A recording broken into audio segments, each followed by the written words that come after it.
हाम्रो देशमा Rohingya मुसलमानहरू enter गरेको छ। अरू देशको किन हाम्रो देशमा आउने?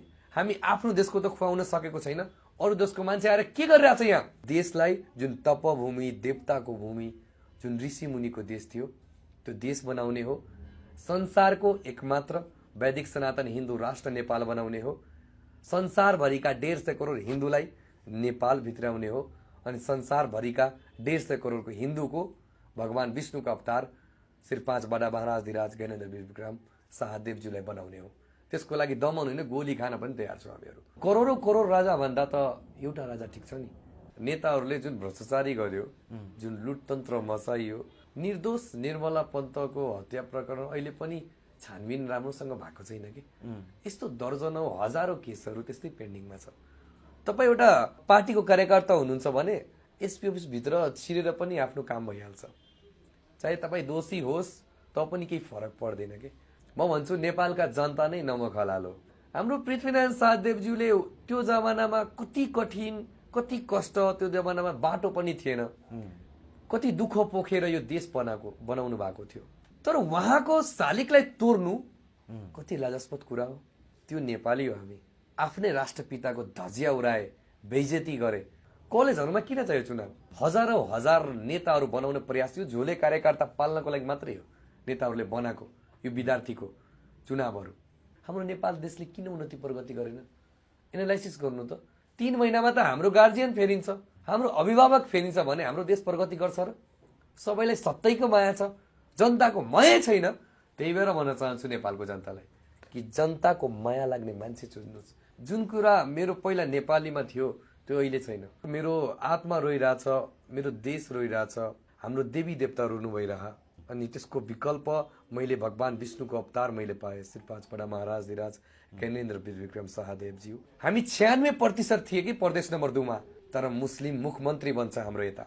दर्जनौं हजारौं हजार मदरसा बन्छ, तर कसैलाई थाहा हुँदैन। लाखौं चर्च बन्छ, तर कसैलाई थाहा हुँदैन। तर मठ मन्दिरको संरक्षण कसले गर्छ? स्थानीय सरकारले। भूमाफिया कसले गर्छ?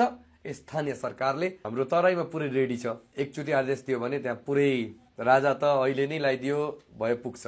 अब हामी चाहिँ काठमाडौँमा आएको छु। जबसम्म राजा फर्किनुहुन्न तबसम्म हामी काठमाडौँ छोडेर जानेवाला छैनौँ।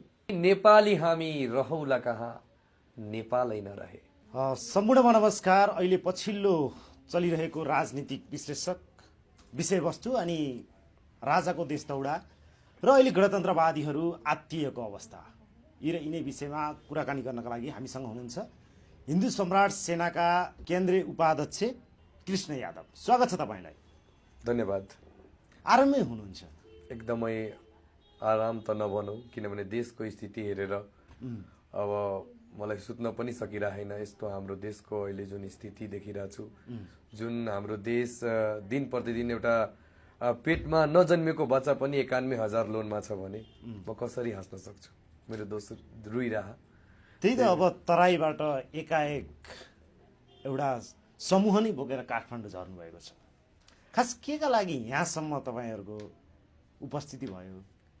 हाम्रो जुन संस्थाको हिन्दू सम्राट सेनाको जुन उद्देश्य थियो, हिन्दू राष्ट्र नेपाल बनाउने, गौ संरक्षण, गुरुकुल, जुन धर्म परिवर्तन रोकथाम गर्ने, त्यो सबै कुरा मैले के देखेँ भने कि यो जति पनि यो जनप्रतिनिधिहरू छ, यो गणतान्त्रिक प्रविधिमा सफल हुँदैन जस्तो मलाई लाग्यो। किनभने हामीले गौ तस्करी रोक्न जाँदाखेरि त्यहाँको प्रशासनहरूले त्यो नेताहरूको दबावमा छोडिदिने। त्यसैको हामी सोल्युसनमा के पुग्यो भने राजा सबैको साझा हुन्छ कि उहाँ भगवान विष्णुको अवतार हुनुहुन्छ। राजाका पालामा धर्म परिवर्तन गर्ने मान्छेलाई देश निकाला गरिन्थ्यो। तपाईँ राणाको टाइममा पनि तपाईँ रिसर्च गर्दा पनि हुन्छ, किताबमा पढ्दा पनि हुन्छ कि जबसम्म राजा थियो, राणा थियो, हाम्रो देशमा धर्म परिवर्तन भएन के, एउटा पनि चर्च बनेकै छैन के। तर जब यो लोकतान्त्रिक प्रविधि आयो, जुन अन्तरिम संविधान आयो, हाम्रो देशमा लाखौं लाख चर्च बनिसक्यो, लाखौं लाख मान्छे जुन धर्म परिवर्तन भइसक्यो। अब त्यसैको मरमतापूर्वक मेरो आत्मा रोइरहेछ, मेरो देश रोइरहेछ, हाम्रो देवी देवता रुनु भइरह। अनि त्यसको विकल्प मैले भगवान विष्णुको अवतार मैले पाएँ, श्री 5 बडा महाराजधिराज ज्ञानेन्द्र विक्रम शाहदेवज्यू। अनि हामी तराईवासी त जागिसकेछौँ। हामी एनी टाइम उहाँले भन्नुहुन्छ भने हामी हिन्दू राष्ट्र अनि राज संस्था स्थापना गर्नको लागि हामी रेडी छौँ। तर आज हामी काठमाडौँ आउनुपर्नेको रिजन भनेको यहाँका जुन मूलवासी हाम्रो नेवार समुदायका दाजुभाइ हुनुहुन्छ, उहाँहरूलाई अनुरोध गर्न आएको छौँ कि तपाईँहरू साथ दिनुहोस्। तपाईँहरू साथ दिनु भएन भने हामी यो देशै रहँदैन के, म त्यो हेरिरहेको छु। तपाईँहरू साथ दिनुहोस्, हामी लडिरहेछौँ, हामी भिडिरहेछौँ, हामीलाई जे गर्नुपर्छ हामी गर्छौँ, तर हिन्दू राष्ट्र अनि राष्ट्रता लगाएर छर्छौँ। त्यसैको कारणले गर्दाखेरि हामी काठमाडौँ आएको। त्यही त अब तपाईँ त मिथिली समाजबाट बिलोङ गर्नुहुन्छ। अब अहिले काठमाडौँमा नेवार समुदायलाई एउटा देश बचाउनका लागि उठ्नुहोस् भन्दै आह्वान गर्दै हुनुहुन्छ। अलिकति यो हास्यास्पद जस्तो देखिन्छ क्या अहिले नेवारी समुदायहरू नउठिरहेको अवस्था अथवा केही पनि नबोलेर मौन बसिरहेको अवस्थामा सजिलो छ र भने? हाम्रो देशको जति पनि परिवर्तन भएको छ त्यसमा हाम्रो नेवार समुदायको सबभन्दा मुख्य भूमिका छ।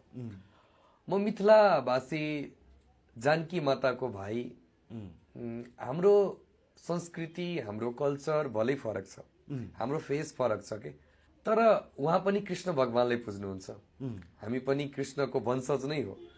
हाम्रोमा धेरै नै कुराहरूको सिमिलरिटी छ। जस्तै हामी वैदिक सनातन हिन्दू धर्म मान्छौँ, आफ्नो धर्म कर्म संस्कृतिको लागि जे पनि गर्छौँ, चाहे मिथिलावासी चाहे नेवारवासी।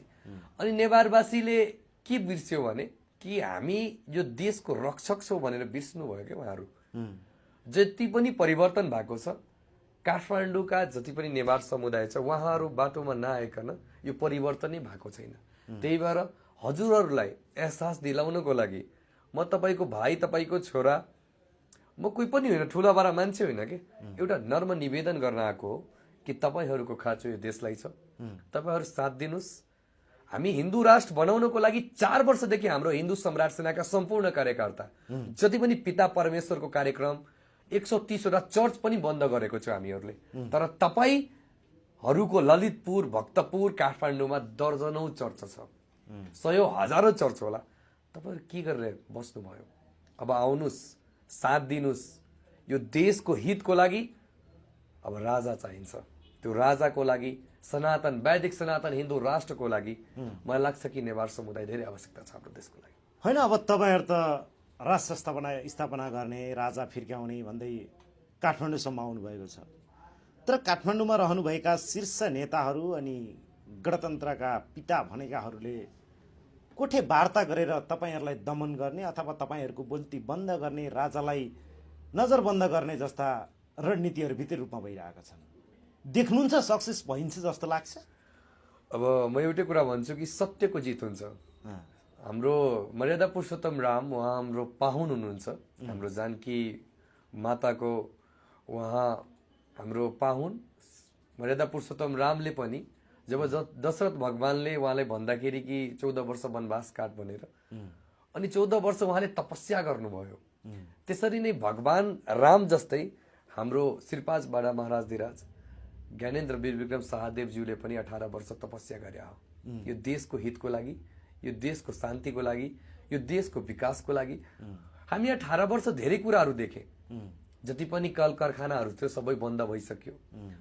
धेरै काण्डहरू छ कि हाम्रो देशमा, कति तपाईँ भुटानी शरणार्थी काण्ड त्यस्तै त धेरै काण्डहरू छ। सबै भूमाफिया भए, हाम्रो मठ मन्दिरका जग्गा जमिनहरू नेताहरूले अतिक्रमण गर्न थाले, मठ मन्दिरका साधु सन्तहरू सेभ भएन, हाम्रो देश सेभ भएन, लाखौं लाख राजा भए। त्यसै कारणले गर्दाखेरि उहाँहरूले दमन गर्नुहुन्छ भने हामी दमन सहन पनि तयार छौँ। कति दमन गर्नुहुन्छ? रामायणको बेलामा राम भगवान लक्ष्मण भगवान मात्रै थियो नि, 2 दाजुभाइ। रावण धेरै शक्तिशाली थिए, तर रावण असत्यमा थियो, राम भगवान सत्यमा हुनुहुन्थ्यो, धर्ममा हुनुहुन्थ्यो। त्यसरी नै हामी सत्यमा छौँ। हामीलाई जति दमन गर्छ हामी झुक्नेवाला छैनौँ। हाम्रो एउटै विकल्प हो कि यो देशलाई, जुन तपभूमि देवताको भूमि, जुन ऋषि मुनिको देश थियो, त्यो देश बनाउने हो। संसारको एकमात्र वैदिक सनातन हिन्दू राष्ट्र नेपाल बनाउने हो। संसारभरिका 150 करोड हिन्दूलाई नेपाल भित्राउने हो। अनि संसारभरिका 150 करोडको हिन्दूको भगवान विष्णुको अवतार श्री 5 बडा महाराज धिराज ज्ञानेन्द्र वीर विक्रम शाहदेवज्यूलाई बनाउने हो। त्यसको लागि दमन होइन गोली खान पनि तयार छौँ हामीहरू। त्यो तपाईँ त अब धर्ममा निकै आस्था मान्ने व्यक्ति जस्तै देखिन्छ, जस्तै कि दौरा सुरुवाल, त्यहाँमाथि मखर, रातो टिका, अहिले फेरि देश दौडामा अहिले राजा, त्यो पनि विभिन्न मठ मन्दिरहरूमा भाकल माग्दै हिँड्नु भएको छ, देश र जनताको सुख र शान्तिका लागि भनेर माग्दै हिँड्छु भन्दै हुनुहुन्छ। आखिर अब राजा फर्किने, अनि राजा फर्किने पूर्व सन्ध्यामा गोर्खा पुग्नु भएको भन्ने पनि चर्चा छ, लाग्छ तपाईँलाई राजा फर्किनुहुन्छ जस्तो? अब त्यो कुरा नेपालको जनतामा म छोडिदिन्छु। नेपालको जनता बोल्नु भएन भने यो देशै रहँदैन। अब यो देश बचाउनको लागि, यो धर्म बचाउनको लागि हाम्रो सम्पूर्ण नेपालका देशवासीलाई एकजुट भएर राजा लाउनै पर्छ। अनि तपाईँले सुन्नुभयो होला, हाम्रो श्रीपाँच बडा महाराजधिराज पृथ्वीनारायण शाहदेवज्यूले पनि 19 वर्षमा राजगद्दीमा चढ्नुभन्दा पहिला गोरखनाथको पूजा गर्नुभएको थियो। हाम्रो गोरखनाथ भगवानसँग धेरै नै पावर छ। उहाँले आशीर्वाद दिनुहुन्छ, हाम्रो देश फेरि शान्ति देश बन्छ, फेरि वैदिक सनातन हिन्दू राष्ट्र देश बन्छ। त्यही भएर हाम्रो जनताको शान्तिको लागि, यो देशको शान्तिको लागि उहाँ गोरखनाथ पुग्नु भएको छ। म पनि गोरखनाथ भगवानसँग प्रार्थना गर्छु कि हाम्रो देशमा फेरि त्यस्तै संसारकै शान्ति देश बनोस्, संसारकै वैदिक सनातन हिन्दू राष्ट्र नेपाल बनोस्। अनि हामी लाखौँ राजा होइन, एक मात्र एउटा राजा खोजिरहेको छु। अनि हामी तराईवासी, म पहिला नै भनेको थिएँ कि हामी जागिसकेछौँ, हामी देख्दैन कुनै कुरा, किन हामीहरूलाई पटक 4 वर्षमा दमन गरियो, हामीहरूलाई जेलमा थुनियो। तर यही देशमा हामी 96% थिए कि प्रदेश नम्बर 2 मा, तर मुस्लिम मुख्यमन्त्री बन्छ हाम्रो यता। दर्जनौं हजार मदरसा बन्छ, तर कसैलाई थाहा हुँदैन। लाखौं चर्च बन्छ, तर कसैलाई थाहा हुँदैन। तर मठ मन्दिरको संरक्षण कसले गर्छ? स्थानीय सरकारले। भूमाफिया कसले गर्छ? स्थानीय सरकारले, त्यसको झोले कार्यकर्ताले। म त्यही भन्न चाहन्छु, अब नेपालको जनता तपाईहरूलाई एउटा सानो पुच्चे, एउटा सानो भाइ अनुरोध गर्न आएको छु। हामीहरू त हाम्रो जुन अभियान छ, यो आन्दोलन नभनौँ, हामी एउटा धर्मको शास्त्र उठाउने, जस्तै महाभारत भयो नि। महाभारत किन भयो भने एउटा महिलाको, एउटा नारीको चरित्र हत्या भएको थियो। त्यो चरित्र हत्याको विरुद्धमा हाम्रो कृष्ण भगवान अनि अर्जुनले शस्त्र उठाउनु भएको थियो। त्यही शस्त्र उठाउन हामीहरू आएको हो। शस्त्र त नभनौँ, हामी बोलीले काट्न आएको हो। किनभने तपाईँले 18 वर्ष के गर्नुभयो? हाम्रो जति सम्पत्तिहरू तपाईँले बेच्नुभयो। त्यही भएर तपाईँहरूलाई भन्न चाहन्छु, अब महाभारत गर्ने बेला आइसकेछ। आन्दोलन गर्छ माओवादीले, आन्दोलन गर्छ यो अहिलेका पार्टीहरूले, तर धार्मिक मान्छे आन्दोलन गर्दैन। धार्मिक मान्छेले महाभारत गर्छ। त्यो महाभारतमा सम्पूर्ण नेपालका जनताहरूलाई भन्न चाहन्छु कि तपाईँ हामी एकजुट भएन भने, फेरि मधेसी पहाडी गर्यो भने, जातिवाद गर्यो भने हाम्रो अस्तित्व रहँदैन। यो देशै रहेन भने जातिवाद अनि यो मधेसी पहाडी गरेर के हुन्छ? त्यही भएर हामी एक नेपाली भएर, जसरी हाम्रो श्रीपाँच बडा महाराजधिराज पृथ्वीनारायण शाहदेवज्यूले भन्नुभएको थियो कि हामी एक नेपाली, हामी सम्पूर्णको रगत नेपाली, वीर गोर्खालीको रगत बगिरहेछ। त्यो वीरता देखाउनु पर्यो हामीहरूले। त्यही भएर भन्न चाहन्छु कि हाम्रो दुश्मन जति बलियो भए पनि हामीलाई आशीर्वाद भगवान बजरंगबलीको छ, भगवान पशुपतिनाथको छ। हाम्रो सोच राम्रो छ। हाम्रो सोचमा केही त्यस्तो मैले केही पनि देख्दैन कि म के बन्छु भनेर। मेरो सोच एउटै छ कि मेरो देश राम्रो होस्, मेरो देश राम्रो बनोस् भनेर। कता कता युवाहरू हारिरहेको अवस्था देखिएको छ अहिले। जस्तो कि अब गणतन्त्र यस्तो राम्रो व्यवस्था, ठिक छ, अवस्था बिग्रियो, शीर्ष नेताहरूले अवस्थालाई राम्रो सदुपयोग गरेनन्, देश जनताका लागि राम्रो गरेनन्, त्यो आफ्नो ठाउँमा छ। तर युवा जागेर शीर्ष नेताहरू अथवा बुवा भनौदाहरूलाई एक ठाउँमा राखेर छोराहरूले नेतृत्व लिनुपर्ने ठाउँमा अब राजालाई नेतृत्व दिनुपर्ने खासै किन भयो? यो के लाग्छ तपाईँलाई?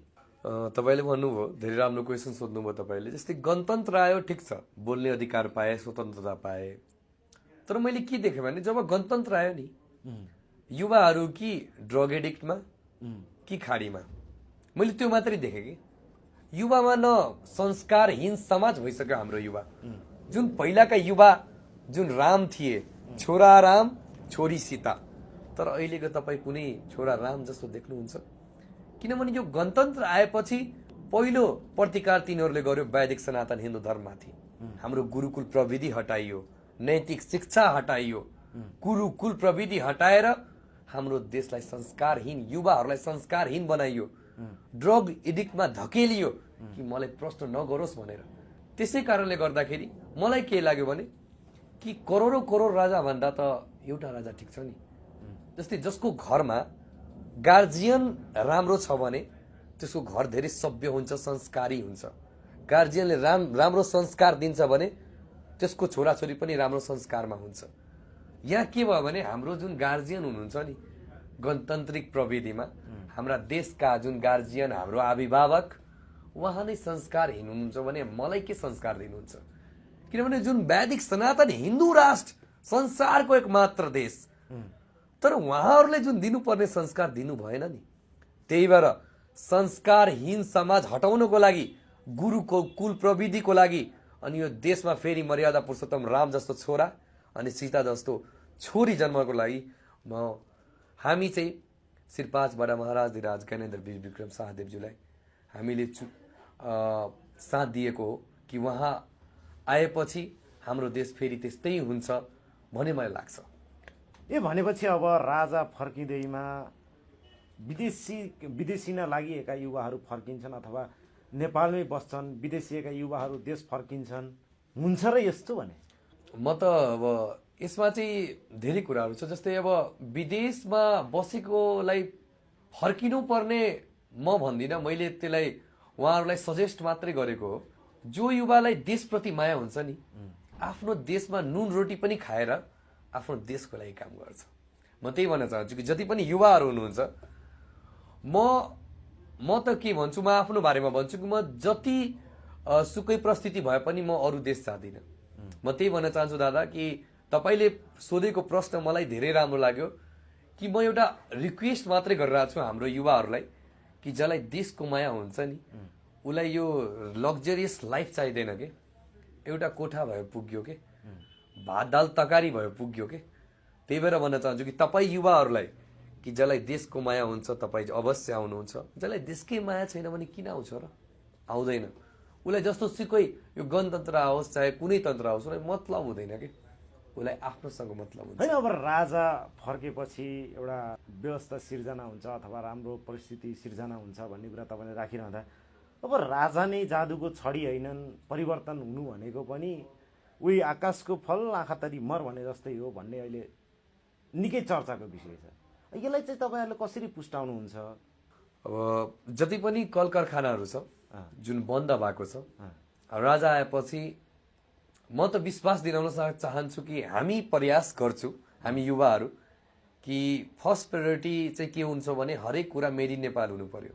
मेरो त्यही छ कि म जहाँ जान्छु कुनै पनि कुरा किन्दाखेरि, एउटा टुथपेस्ट पनि किन्दाखेरि मेड इन अर्कै देश हुन्छ। म त्यही हजुरलाई विश्वास दिलाउन चाहन्छु कि जब हाम्रो देशमा राजा आउँछ, मलाई त्यो 1000वटा झोले पाल्नु पर्दैन नि। त्यो पैसाहरू कन्ज्युम गरेर हामी आफ्नै देशमा केही न केही व्यापार गरेर जुन पुरानो जुन फ्याक्ट्रीहरू त्यसलाई व्यवस्थापन गराएर यो देशमा फेरि my first priority protect our country भनेर हामी चाहिँ आफ्नै देशमा बसेर आफ्नो देशलाई सेफ गरेर हामी देश बनाउनको लागि युवाहरूलाई हामी चाहिँ अनुरोध गर्छौँ कि आउनुहोस्, जुन पैसा तपाईँ त्यहाँ लगाउनु भएको छ त्यो पैसा यहाँ लगाएर बिजनेस गर्नुहोस्, अनि सम्पूर्ण युवालाई हामी बोलाउने प्रयास गर्छौँ। कस्तो रमाइलो दिन आयो है। अब गणतन्त्रवादी अथवा शीर्ष नेता, प्रधानमन्त्री, मन्त्रीहरूलाई भ्रष्टाचारीको संज्ञा दिनुपर्ने, अनि राजालाई मूर्ति चोर र दाइमाराको संज्ञा दिनुपर्ने, अब उनी राजालाई राजा मान्नुपर्ने, कस्तो दिन सिर्जना भयो अथवा यो दिन सिर्जना बनाए? के लाग्छ तपाईँलाई? खास यो सत्यता के हुन सक्छ? तपाईँले सोधेको प्रश्न धेरै नै यसमा भन्नुपर्ने कि आवश्यकता बनाइसकेछ हाम्रो नेताहरूले। त्यो त यो अवस्था सिर्जना भइसक्यो। यो अवस्था सृजना हुनुपर्नेको रिजन भनेको हाम्रो राजाले बनाएको होइन, नेताहरूले जुन भ्रष्टाचारी गर्यो, जुन लुटतन्त्र मचाइयो, जुन हाम्रो निर्दोष निर्मला पन्तको हत्या प्रकरण अहिले पनि छानबिन राम्रोसँग भएको छैन कि यस्तो दर्जनौं हजारौं केसहरू त्यस्तै पेन्डिङमा छ। तपाईँ एउटा पार्टीको कार्यकर्ता हुनुहुन्छ भने एसपी अफिसभित्र छिरेर पनि आफ्नो काम भइहाल्छ, चाहे तपाईँ दोषी होस् त पनि केही फरक पर्दैन कि। जनताहरू थाकिसक्यो यिनीहरूको जुन व्यवस्था प्रणाली देखेर। त्यही भएर त हाम्रो राजाहरूलाई उहाँलाई त 18 वर्षदेखि नै अब पहिला नै मूर्ति चोरदेखि लिएर हरेक कुरा उहाँले भनेकै हो। तर जो तपाईँ लाग्छ कि जो मान्छे सत्ताको लागि आफ्नो भाइले मार्न सक्छ भने 5 लाख मान्छेले मार्न सक्थ्यो नि सत्ताको लागि। तर 18 जना मान्छे मर्दाखेरि उहाँले किन राजगद्दी हाँसी हाँसी सोक्नु भयो? उहाँ किन 18 वर्ष बोल्नु भएन? तर अहिलेका एउटा नेताहरूलाई भन्नुहोस् न कि प्रधानमन्त्री होइन वडा अध्यक्षलाई मात्रै भन्नुहोस् कि पद छोडिदिनुको लागि मलाई दिनुहोस् भनेर दिन्छ र? दिँदैन। तपाईँको घरमा आएर तपाईँले कुट्छ। यो प्रविधि गरेकै हाम्रो नेताहरूले हो, लुटतन्त्र मचाएर हाम्रो देशमा धर्मनिरपेक्षता लादेर। त्यही भएर त हामी 4 वर्ष हाम्रो हिन्दू सम्राट सेनाका जति पनि युवाहरू छ घर घरमा गएर गाउँ गाउँमा गएर अभियान चलाएर हामीहरूलाई देशद्रोहीको ट्यागलाइन पनि मिलेको थियो। किन? धर्मको संरक्षण गर्दाखेरि। त्यही भएर यो आवश्यकता गरेको हाम्रो नेताहरूले हो, राजाले होइन, जनताले होइन। अनि जनता कहिले राजाको हुन्छ कहिले नेताको हुन्छ, जनता त कसैको होइन। म भन्छु नेपालका जनता नै नमक हलाल हो। हाम्रो पृथ्वीनारायण शाहदेवज्यूले त्यो जमानामा कति कठिन कति कष्ट, त्यो जमानामा बाटो पनि थिएन, कति दुःख पोखेर यो देश बनाउनु भएको थियो। पहाड तराई हिमाल कस्तो मिलेको देश। तर उहाँको शालिगलाई तोड्नु कति लाजस्पद कुरा हो। त्यो नेपाली हो हामी आफ्नै राष्ट्रपिताको धजिया उडाए, बेइज्जती गरे। त्यही भएर यो व्यवस्था प्रणाली बिगारेको नेताहरूले हो। अनि मलाई लाज पनि लाग्छ, दुर्भाग्य लाग्छ कि पहिला भन्थे कि गर्व लाग्छ नेपाली छु भनेर, अहिले लाग्दैन। किनभने जुन कुरा मेरो पहिला नेपालीमा थियो त्यो अहिले छैन। म तराईवासी छु, मलाई भलै धेरै मान्छेले भन्छ, सुरुमा हेर्ने बित्तिकै अर्कै नजरले देख्छ कि। तर राष्ट्रवादी हुनुपर्छ कि। तर तराईवासी होस्, पहाडवासी होस्, हिमालवासी होस्, नेपाली हुनुपर्छ कि। रगत नेपाली हुनुपर्छ कि। मैले त्यो देखिनँ कि, नेपालीपन देखिनँ कि। त्यही भएर भनेको छ कि नेपाली हामी रहौला कहाँ, नेपालै नरहे। सबैजना नेपाली बन्न प्रयास गर्नुहोस्। अबको यात्रा कस्तो हुन्छ तपाईँहरूको? जसरी अब तराईदेखि काठमाडौँसम्म आउनु भएको छ, अबको राजा फर्काउने तयारी कस्तो हुन्छ र समीक्षामा कसरी मूल्याङ्कन गर्नुहुन्छ यो विषयलाई? हामी चाहिँ अब हाम्रो तराईमा पुरै रेडी छ। एकचोटि आदेश दियो भने त्यहाँ पुरै राजा त अहिले नै लगाइदियो भए पुग्छ। अब हामी चाहिँ काठमाडौँमा आएको छु। जबसम्म राजा फर्किनुहुन्न तबसम्म हामी काठमाडौँ छोडेर जानेवाला छैनौँ। हरेक गाउँ, पहाडका हरेक गाउँमा, हरेक जिल्लामा गएर सम्पूर्ण हाम्रो नेपालका जनसमुदायलाई खुट्टा ढोकेर कि अब युवाको लागि केही सोच्नुहोस्, आफ्नो छोराछोरीको लागि केही सोच्नुहोस्। अनि हामीलाई जेसुकै गर्नु परोस्, भिख किन नमाग्नु परोस्, खुट्टा किन ढोक्नु परोस्, दुःख किन सहनु परोस्, तर नेपाल देशको लागि सहन तयार छु हामीहरू। बिचरा कतिका छोराछोरीहरू यही देशमा बसेर नेता बनाउला, प्रधानमन्त्री बनाउला, राष्ट्रपति बनाउला भन्ने सोचिरहेका बेलामा अब तपाईँहरू राजा फर्काउने भन्दै हुनुहुन्छ। धेरै राम्रो प्रश्न, मलाई धेरै धन्यवाद छ हजुरलाई। जस्तै भर्खर एउटा चुनाव भयो कि, विद्यार्थीको चुनाव कि, त्यसमा मैले के देखेँ भने त्यो चुनाव मात्रै हुन्छ कि नेता बनाउनको लागि। पढाइ लेखाइ केही पनि छैन। कलेजहरूमा किन चाहियो चुनाव? त्यो चुनाव मलाई मनै परेन कि। हजारौं हजार नेताहरू बनाउने प्रयास, यो झोले कार्यकर्ता पाल्नको लागि मात्रै हो नेताहरूले बनाएको यो विद्यार्थीको चुनावहरू। अहिले तपाईँ जानुहुन्छ भने कलेजमा पढाइ छैन, उसले चिट पुर्याइदियो भने ऊ सभापति रे, त्यसको लागि सभापति बनाएको। त्यही भएर म सम्पूर्ण युवालाई भन्न चाहन्छु कि यो नेपाल देशै रहेन भने तपाईँ सभापति अनि राष्ट्रपति भएर के गर्नुहुन्छ? अब अमेरिकाले भनेन कि म यति करोड रुपियाँ दिएको छु भनेर, पछि चाइनाले भन्लान् कि मैले त्यो पोखराको विमानस्थल बनाएको छु, पछि अर्कै देशलाई भन्लान्। अनि उहाँहरूले कब्जा गर्नुहुन्छ भने यो देशै रहने भने हामी के गर्ने यहाँ बसेर? एउटा राम्रो अभिभावक चाहियो नि। त्यही भएर त हजुरलाई भने कि जसको घरमा अभिभावक राम्रो हुन्छ त्यो घर धेरै सुरक्षित हुन्छ, त्यो घरले उन्नति प्रगति पनि गर्छ के। हाम्रो नेपाल देशले किन उन्नति प्रगति गरेन? एनालाइसिस गर्नु त। 3 महिनामा त हाम्रो गार्जियन फेरिन्छ, हाम्रो अभिभावक फेरिन्छ भने हाम्रो देश प्रगति गर्छ र? सबैलाई सत्तैको माया छ, जनताको माया छैन। त्यही भएर भन्न चाहन्छु नेपालको जनतालाई कि जनताको माया लाग्ने मान्छे चुन्नुहोस्। कि तपाईँ 18 जना बित्दाखेरि हाँसी हाँसी राजगद्दी छोड्ने राजा ठिक, कि आफ्नो सिटको लागि 3 महिनामा सत्ता परिवर्तन गर्ने यो गणतान्त्रिक प्रविधिका यो राजनीतिकर्ता ठिक? त्यो तपाईँहरूको हातमा छ। तपाईँलाई प्रश्न गर्ने मैले प्रश्न गरिरहेको छु सम्पूर्ण नेपालका जनतालाई कि 18 जना मर्दाखेरि हाँसी हाँसी राजगद्दी छोड्ने राजा ठिक, कि 3 महिनामा सत्ता परिवर्तन गरेर प्रधानमन्त्री बन्ने यो जति पनि यो चोर नेताहरू ठिक? त्यो तपाईँहरूले भन्नुहोस्। भलै म जेल जान्छु मलाई मतलब छैन। म चोर किन भन्छु भने मेरो अधिकार हनन गरेको छ, मेरो अधिकार खोसेको छ। जुन अधिकार मैले पाउनुपर्ने त्यो अधिकार मैले पाएको छैन। हाम्रो देशमा रोहिङ्गा मुसलमानहरू इन्टर गरेको छ। अरू देशको किन हाम्रो देशमा आउने? हामी आफ्नो देशको त खुवाउन सकेको छैन, अरू देशको मान्छे आएर के गरिरहेछ यहाँ? त्यो अधिकार हामी हिन्दू सम्राटसँगले सोध्न जाँदाखेरि हामीहरूलाई उल्टै आरोप लगाइयो। त्यही हजुरलाई सोध्न चाहन्छु। हस्, तपाईँको महत्त्वपूर्ण समयका लागि र यो संवादका लागि धेरै धेरै धन्यवाद। हजुरलाई पनि जय सियाराम। हजुरलाई हामीहरूलाई यस्तो प्लेटफर्म दिनुभयो अनि मलाई आज लाग्यो कि तपाईँको सोच राम्रो भएपछि यहाँ के पनि यो मधेसी पहाडी केही पनि छैन। अनि मेरो सम्पूर्ण तराईवासीलाई भन्न चाहन्छु, म आज धोती कुर्तामा किन छु भने यो मेरो पहिचान हो। धोती कुर्ता गम्छा पगडी हाम्रो मिथिलाको जान हो, मिथिलाको स्थान हो। अनि आज म जहाँ पनि जान्छु धेरै रेस्पेक्टले उहाँहरूले मलाई सम्मान गर्नुहुन्छ। त्यही भएर भन्न चाहन्छु कि east to west connect Nepal गर्नु छ भने वैदिक सनातन हिन्दू धर्ममा फोकस गर्नुहोस्। हामीहरू एकजुट भएर यो देशलाई हिन्दू राष्ट्र नेपाल बनाऊ अनि राष्ट्र संस्था फर्काऊ भनेर अनुरोध गर्न चाहन्छु। जय सियाराम।